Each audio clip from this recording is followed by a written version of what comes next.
जिंदगी एक आईना है, जितना मुस्कुराओगे उतना खूबसूरत दिखोगे। जिंदगी एक आईना है, जितना मुस्कुराओगे उतना खूबसूरत दिखोगे। हेलो फ्रेंड्स, नमस्कार, प्रणाम, जय हिंद। मैं रागनी आप सभी का प्रभाकर एकेडमी में एक बार फिर से स्वागत करती हूँ। आशा करती हूँ कि आप लोग बहुत ही अच्छे होंगे और आप लोगों की पढ़ाई एकदम बढ़िया तरीके से चल रही होगी। तो मैं आप लोगों के बीच केवीएस या एनवीएस से रिलेटेड कुछ फैक्ट्स लेकर के आई हूँ जो कि कंप्यूटर से रिलेटेड है। अगर आप लोग केवीएस एनवीएस की तैयारी कर रहे हैं तो ये वीडियो आप लोगों के लिए मोस्ट यूज़फुल होने वाली है। तो आप लोग वीडियो को स्किप ना करते हुए वीडियो को पूरा देखिएगा। वीडियो अच्छी लगे तो चैनल को सब्सक्राइब करिएगा, बेल आइकन को प्रेस करिएगा ताकि आगे की आने वाली वीडियो आप लोगों को आसानी से मिल सके। कमेंट बॉक्स में ये भी बताइएगा कि आप लोग वीडियो कहाँ से देख रहे हैं और ये वाला सेशन मेरा आप लोगों को कैसा लगा। तो चलिए हम लोग अपने सेशन की तरफ चलते हैं। तो 81 नंबर से हम लोग का आज स्टार्ट होने वाला है। तो 81 नंबर का क्वेश्चन है कि निम्नलिखित में से क्या ऑपरेटिंग सिस्टम का उदाहरण नहीं है। लाइनक्स नहीं है, मैक ओएस नहीं है, एंड्रॉयड नहीं है या फिर माइक्रोसॉफ्ट ऑफिस नहीं है। तो कौन सा सही हो जाएगा?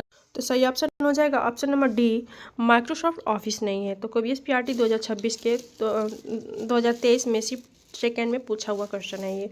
तो डी ऑप्शन सही हो जाएगा। माइक्रोसॉफ्ट ऑफिस जो है एक ऑपरेटिंग सिस्टम नहीं है। क्वेश्चन को अगर डिटेल में देखा जाए तो दिया है कि निम्नलिखित में से माइक्रोसॉफ्ट ऑफिस ऑपरेटिंग सिस्टम का उदाहरण नहीं है। Linux, Mac OS, Android operating system का उदाहरण है। 82 नंबर का क्वेश्चन है कि यूपीएस का अर्थ है। पहला दिया है अनब्रोकन पावर सिस्टम, दूसरा है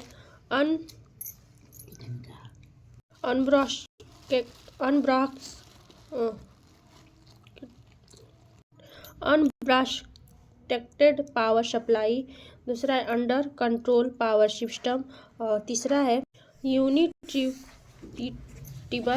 पावर सिस्टम। सॉरी, चौथा नंबर का है। तो चौथा नंबर का ही सही हो जाएगा, यूनिट्रिटिबल पावर सप्लाई, यानी कि डी ऑप्शन सही हो जाएगा। 3 का देखा जाए तो दिया है कि कंप्यूटर शब्दावली में एक राउटर क्या है। एक इनपुट डिवाइस, एक आउटपुट डिवाइस, एक कंप्यूटिंग डिवाइस, एक नेटवर्किंग डिवाइस। तो राउटर क्या है? एक नेटवर्किंग डिवाइस है, यानी कि डी ऑप्शन हम लोग का सही हो जाएगा। 84 का जो है देखा जाए इसका क्वेश्चन का डिटेल देखा जाए तो दिया है कि कंप्यूटर शब्दावली में राउटर एक नेटवर्किंग डिवाइस है जो विभिन्न डिवाइस को इंटरनेट या नेटवर्क से जोड़ता है। 84 का क्वेश्चन है कि जब हम कुछ फ़ोटो ट्रांसफ़र करने के लिए ब्लूटूथ के माध्यम से दो स्मार्टफोन को कनेक्ट करते हैं तो किस प्रकार का नेटवर्क होता है। बीटीएन, पैन, लैन या फिर वैन। तो फ़ोटो ट्रांसफ़र करने के लिए किसका प्रयोग करते हैं? तो पैन का इस्तेमाल करते हैं, यानी कि पर्सनल एरिया नेटवर्क। तो बी ऑप्शन सही हो जाएगा। क्वेश्चन का डिटेल में देखा जाए तो दिया है कि जब हम कुछ फ़ोटो ट्रांसफ़र करने के लिए ब्लूटूथ के माध्यम से दो स्मार्टफोन को कनेक्ट करते हैं तो पर्सनल एरिया नेटवर्क यानी कि पैन नेटवर्क बनता है। 85 क्वेश्चन नंबर है कि गर्भित सिया ईथरनेट केबल का प्रयोग करके कार्यालय के 15 सदस्यों को कंप्यूटर कनेक्ट करने की योजना बना रही है। उसे इसके लिए निम्नलिखित में से किस डिवाइस का प्रयोग करना चाहिए? स्विच का करना चाहिए, बूस्टर का करना चाहिए या फिर HDMI स्लिप्टर का करना चाहिए या फिर रिप्टर का करना चाहिए। तो क्वेश्चन नंबर 85 का ए सही हो जाएगा, स्विच का प्रयोग करना चाहिए, यानी कि ए ऑप्शन सही हो जाएगा। तो क्वेश्चन को अगर डिटेल में देखा जाए तो दिया है कि ईथरनेट केबल का उपयोग करके 15 कार्यालय के कंप्यूटरों को जोड़ने के लिए ग्रेविट सिया को एक स्विच का उपयोग करना चाहिए। एक स्विच कई उपकरणों को एक ही नेटवर्क से कनेक्ट करने और एक दूसरे के साथ संचार करने की अनुमति देता है। 86 नंबर का क्वेश्चन है कि किसी पीसी लैपटॉप पर ईथरनेट केबल को कनेक्ट करने के लिए किस पोर्ट का प्रयोग किया जाता है? RJ45, USB, HDMI या फिर BGA। तो किसका प्रयोग किया जाता है? ए हो जाएगा, RJ45 का प्रयोग किया जाता है। या क्या क्वेश्चन हम लोग का है कि लैपटॉप पर ईथरनेट केबल को कनेक्ट करने के लिए किस पोर्ट का प्रयोग किया जाता है? तो RJ45 का प्रयोग किया जाता है, यानी कि ए ऑप्शन सही हो जाएगा। क्वेश्चन को अगर डिटेल में देखा जाए तो दिया है कि पोर्ट का उपयोग ईथरनेट के केबल को पीसी या लैपटॉप से जोड़ने के लिए किया जाता है। यह हार्डवेयर नेटवर्क कनेक्शन के लिए मानक पोर्ट है। 87 नंबर का क्वेश्चन है कि निम्नलिखित में से कौन सी मेमोरी क्षमता सर्वाधिक है? एक्साबाइट, मेगाबाइट, टेराबाइट और फिर गीगाबाइट। तो कौन सा सही हो जाएगा?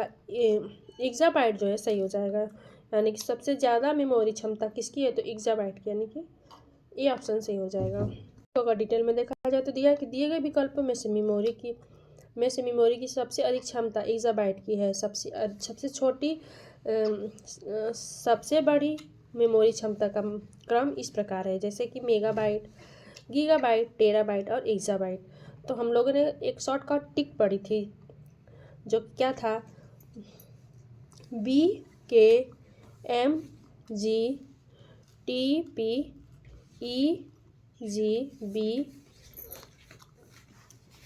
क्या EGBG।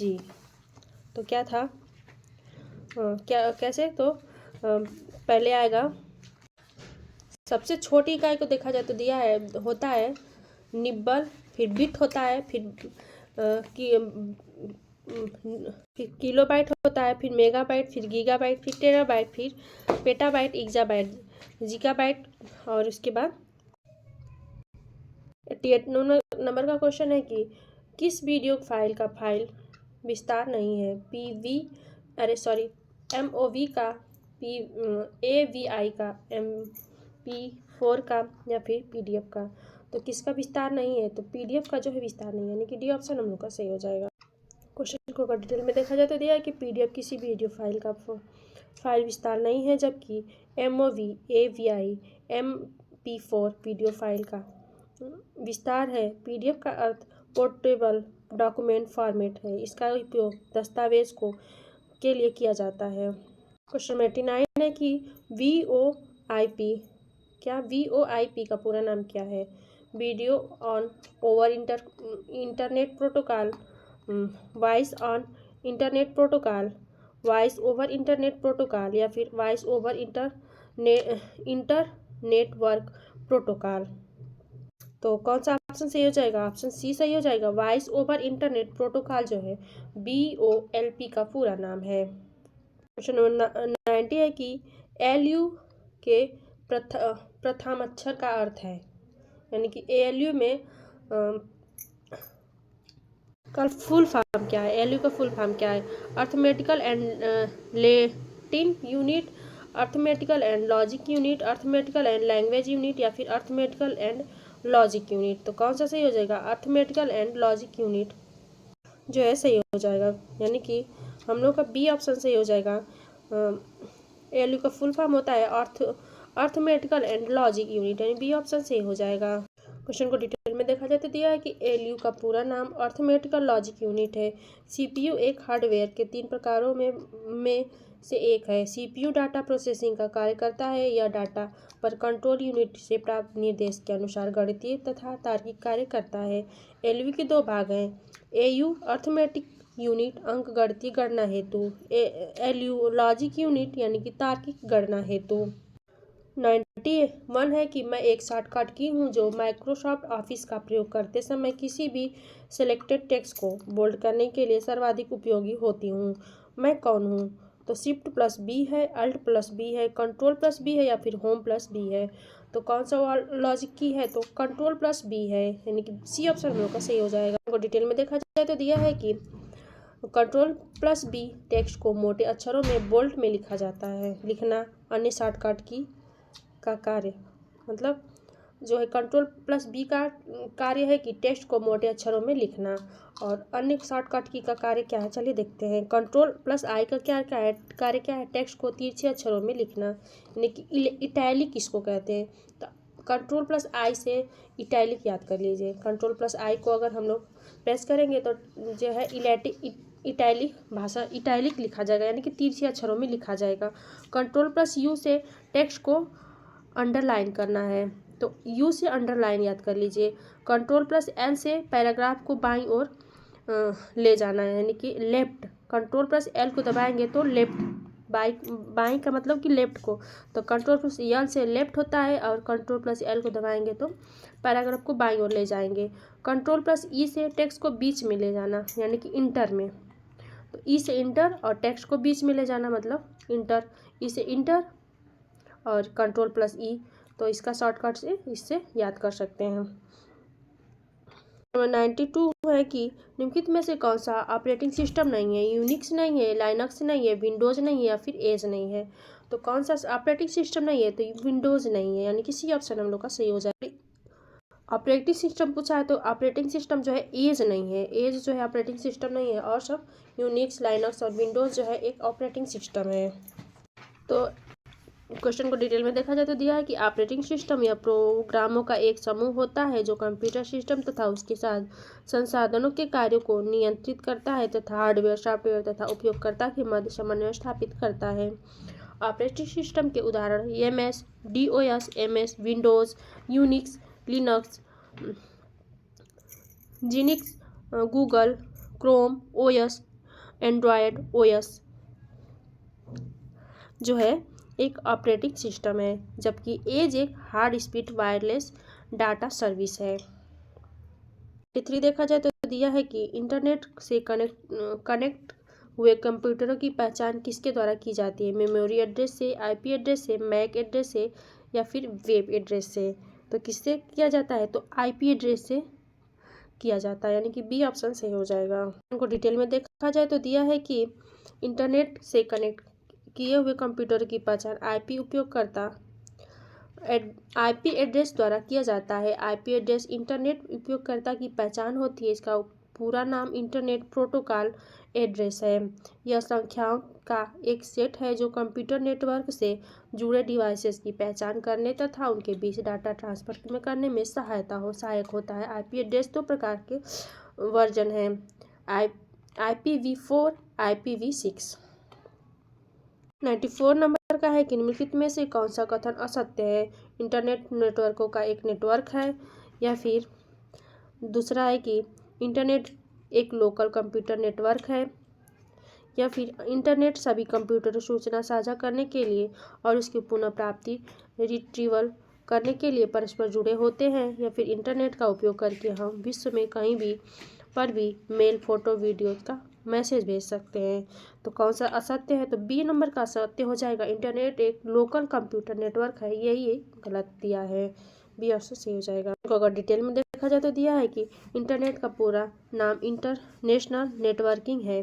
यह दुनिया भर फैले हुए हैं अनेक छोटे बड़े कंप्यूटर नेटवर्क के विभिन्न संचार माध्यमों द्वारा एक दूसरे से जुड़ कर एक विश्वव्यापी जाल बनाता है जो एक दूसरे से संपर्क स्थापित कर सूचना का आदान प्रदान करता है। 95 नंबर का क्वेश्चन है कि गरिमा अपने विद्यालय के सभी अध्यापकों को अध्ययन परीक्षा पद्धति के बारे में बताने के लिए एक दृश्य प्रस्तुत यानी कि प्रेजेंटेशन बनाना चाहती है। इसके लिए निम्नलिखित में से कौन सा सॉफ्टवेयर सर्वाधिक उपयोग होगा, MS Word, MS PowerPoint, MS Excel, MS Access. तो बी नंबर का ऑप्शन हम लोग का सही हो जाएगा, MS पावरपॉइंट का जो है उपयोग करेगी गरिमा, यानी कि बी ऑप्शन हम लोग का सही हो जाएगा। क्वेश्चन को डिटेल में देखा जाए तो दिया है कि MS पावरपॉइंट MS ऑफिस का प्रस्तुतिकरण सॉफ्टवेयर है, एक ऐसा सॉफ्टवेयर है जिसमें स्लाइड के माध्यम से टेक्स्ट, ध्वनि यानी कि शब्द, चलचित्र, दृश्य तथा एनिमेशन को जोड़ा जा सकता है। अतः गरिमा को दृश्य शब्द प्रस्तुत बनाने के लिए MS पावरपॉइंट सॉफ्टवेयर सर्वाधिक उपयुक्त होगा। MS वर्ड इसे टेक्स्ट, चित्र तथा ग्राफिक्स का निर्माण किया जाता है, यह वर्ड प्रोसेसिंग सॉफ्टवेयर है। MS एक्सेल यह एक स्प्रेडशीट प्रोग्राम है। MS एक्सेल यह एक डाटाबेस प्रोग्राम है। 96 नंबर का क्वेश्चन है कि किसी कंप्यूटर सिस्टम में निम्नलिखित में से किसका प्रयोग मूल पाठ यानी कि टेक्स्ट UL इनपुट के लिए नहीं किया जा सकता, ऑन स्क्रीन कीबोर्ड, जॉयस्टिक या टच की पैनल। तो किसका प्रयोग नहीं किया जा सकता, तो जॉयस्टिक का प्रयोग नहीं किया जा सकता, यानी कि सी ऑप्शन हम लोग का सही हो जाएगा। क्वेश्चन को डिटेल में देखा जाए तो दिया है कि ऑन स्क्रीन कीबोर्ड टच की पैनल का शाब्दिक इनपुट के लिए किया जाता है। इसमें हम लिखकर प्रोसेसिंग के लिए भेजते हैं, जबकि जॉयस्टिक एक ऐसा इनपुट डिवाइस है जिसका प्रयोग मूल पाठ टेक्सचुअल इनपुट के लिए नहीं किया जाता। 97 नंबर का क्वेश्चन है कि एक प्रेजेंटेशन में किसी इमेज को एक स्लाइड से कॉपी करने और उसे किसी प्रेजेंटेशन को दूसरी स्लाइड में पेस्ट करने के लिए आपको कुछ शॉर्टकट का प्रयोग करने के लिए आवश्यकता होगी। निम्नलिखित में से शॉर्टकट की सही ऑर्डर कॉम्बिनेशन में व्यवस्थित का संयोजन चयन करिए।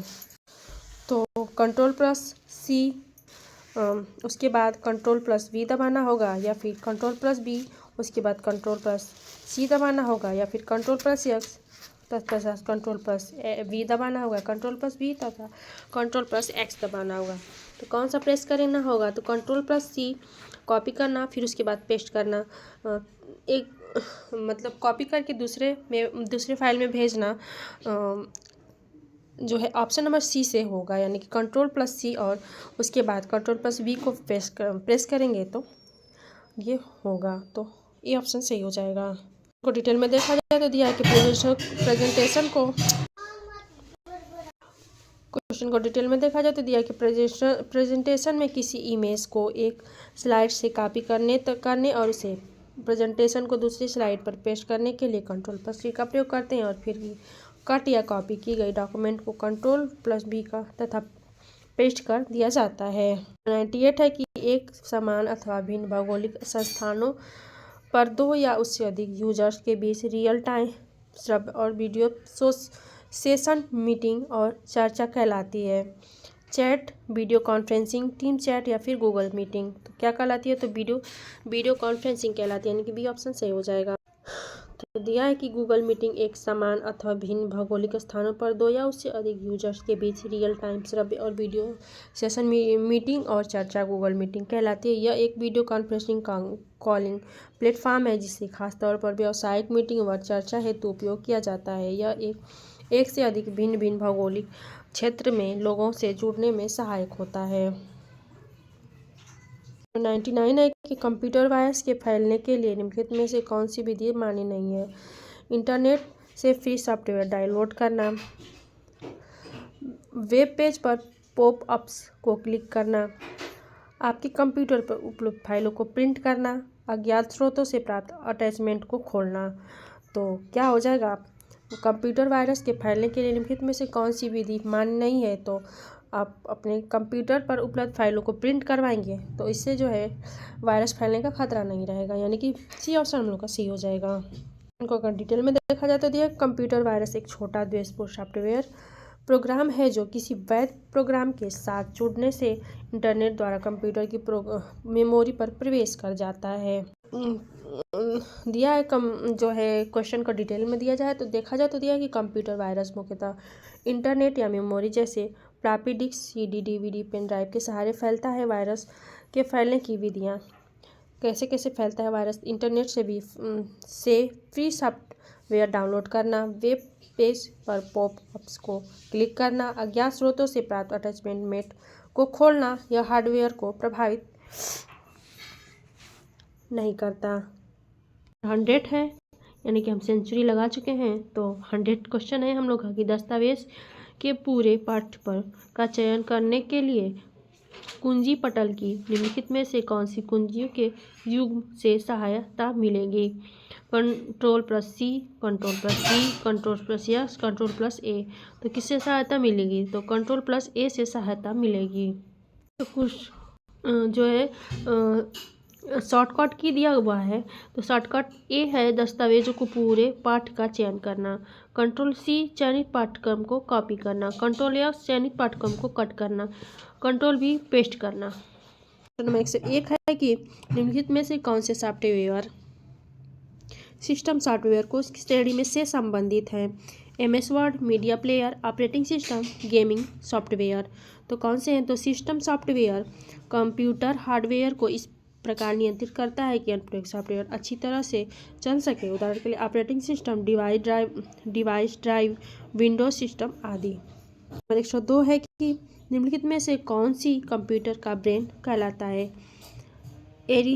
Arithmetic and logic unit, central processing unit, main processing unit या फिर की, माउस एंड मॉनिटर। तो कौन सा कहलाता है? तो सेंट्रल प्रोसेसिंग यूनिट यानी कि सीपीयू जो है कंप्यूटर का ब्रेन कहलाता है, यानी कि बी ऑप्शन हम लोग का सही हो जाएगा। इनको डिटेल में देखा जाए तो दिया है कि सीपीयू का पूर्ण रूप सेंट्रल प्रोसेसिंग यूनिट है। इसे प्रोसेस भी कहते हैं, प्रोसेसर भी कहते हैं। यह कंप्यूटर के समस्त कार्यों को नियंत्रित करता है तथा इनपुट को आउटपुट में रूपांतरित करता है और इसे ही कंप्यूटर का ब्रेन कहते हैं। नंबर 103 है कि निम्नलिखित में से कौन सा कथन सत्य है? ऑपरेटिंग सिस्टम एप्लीकेशन सॉफ्टवेयर है।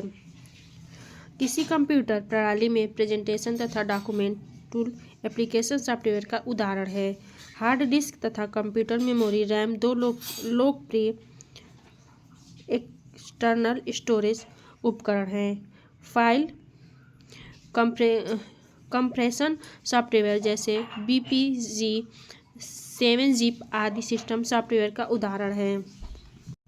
तो कौन सा सही है? तो बी ऑप्शन सही होगी। किसी कंप्यूटर प्रणाली में प्रेजेंटेशन तथा डॉक्यूमेंटेशन टूल्स एप्लीकेशन सॉफ्टवेयर का उदाहरण है, यानी कि बी ऑप्शन हम लोग का सही हो जाएगा सारा, और इसके बाद ये सब गलत है। तो डिटेल में देखा जाए तो दिया है कि अनुप्रयोग सॉफ्टवेयर एप्लीकेशन सॉफ्टवेयर यूजर को एक या एक से अधिक कोई विशेष कार्य पूर्ण करने की अनुमति देता है। प्रेजेंटेशन और डॉक्यूमेंट टूल्स अनुप्रयोग सॉफ्टवेयर के उदाहरण हैं। क्वेश्चन को नेक्स्ट क्वेश्चन देखा जाए हम लोग का 104 नंबर का। तो निम्नलिखित में से कौन सा कथन असत्य है? प्रयोगकर्ता मानव है अथवा कंप्यूटर इसकी पहचान के लिए कैप्चा का उपयोग किया जाता है। कुकीज प्रयोगयोग्यता के बारे में थोड़ी सी जानकारी एक टेक्स्ट फाइल में स्टोर करता है। यूजर नेम को पासवर्ड के रूप में प्रयोग करना सुरक्षित है। ये तो सही है। वेबसाइटों को देखने के लिए एक ब्राउज़र सॉफ्टवेयर की आवश्यकता है। ये भी सही है। तो कौन कौन सा सही है? तो ये यूज़र नेम वाला गलत है, यही गलत है। यूज़र नेम को पासवर्ड के रूप में प्रयोग करना सुरक्षित है। यूज़र नेम को पासवर्ड के रूप में ये नहीं किया जा सकता, तो यही गलत है हम लोग का, और सारा सही है। ये भी सही है, ये भी सही है, ये भी सही है, यही गलत है। तो क्वेश्चन को डिटेल में देखा जाए तो दिया कि कंप्यूटर में किसी भी विषय या वस्तु को सुरक्षित रखने के लिए पासवर्ड का उपयोग किया जाता है। सुरक्षा की दृष्टि से सदैव पासवर्ड में अल्फा न्यूमेरिक कैरेक्टर का इस्तेमाल करना चाहिए। यूजर नेम को पासवर्ड के तौर पर कभी भी प्रयोग नहीं करना चाहिए। 105 नंबर का क्वेश्चन है कि निम्नलिखित में से कौन सा कथन सत्य है? ब्राउज़र के बिना एंटीवायरस प्रोग्राम का उपयोग नहीं किया जा सकता। ऑनलाइन रेलवे आरक्षण के लिए इंटरनेट कनेक्शन की आवश्यकता होती है। इंटरनेट कनेक्शन को बिना कंप्यूटर प्रणाली नहीं चलाया जा सकता। किसी भी प्रेषक द्वारा भेजे गए अटैचमेंट को डाउनलोड करना सुरक्षित है। तो सत्य पूछा है, तो सत्य यही होगा। कौन सा सत्य होगा? तो बी नंबर का हम लोग का सत्य होगा कि ऑनलाइन रेलवे आरक्षण के लिए इंटरनेट कनेक्शन की आवश्यकता होती है, और सब सारे गलत हैं, यानी कि ब्राउज़र के बिना एंटीवायरस प्रोग्राम का उपयोग नहीं किया जा सकता, किया जा सकता है। सी है कि इंटरनेट कनेक्शन को बिना कंप्यूटर प्रणाली नहीं चलाया जा सकता, चलाया जा सकता है। डी है कि किसी भी प्रेषक द्वारा भेजे गए अटैचमेंट को डाउनलोड करना सुरक्षित है, नहीं सुरक्षित है, गलत है।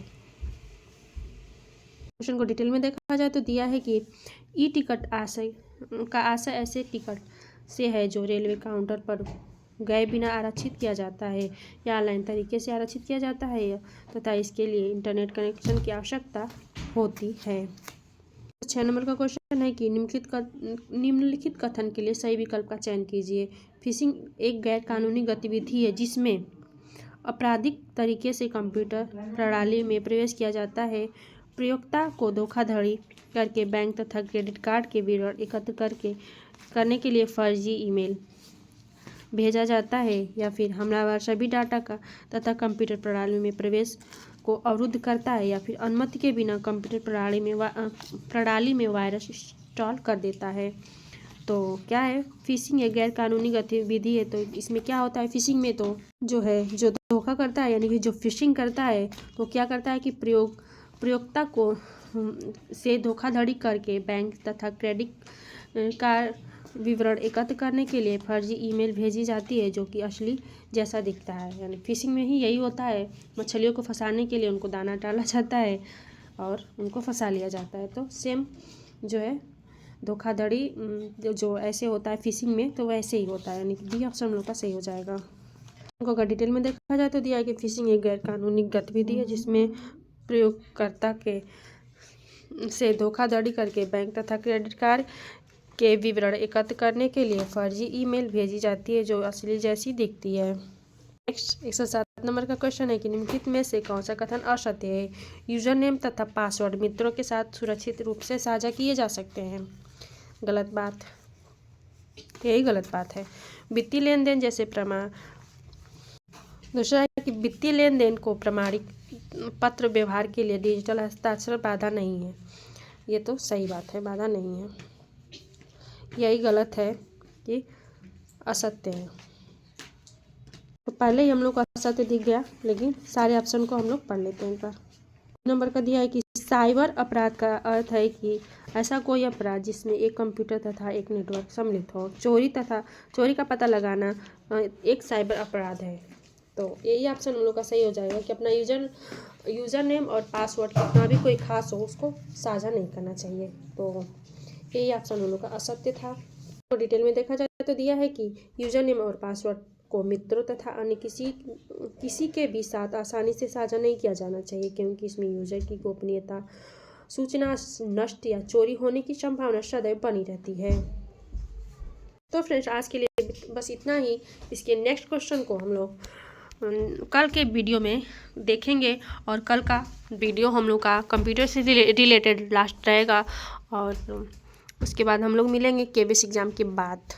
तो आज के लिए इतना ही। वीडियो अच्छी लगी हो तो वीडियो को पूरा देखिएगा और अपने साथ के मित्रों को शेयर भी करिएगा और चैनल पे नए हो तो चैनल को सब्सक्राइब कर लीजिए, बेल आइकन को प्रेस करिए ताकि हमारी वीडियो आप लोग को आसानी से मिल सके। आज के लिए इतना ही। Thank you.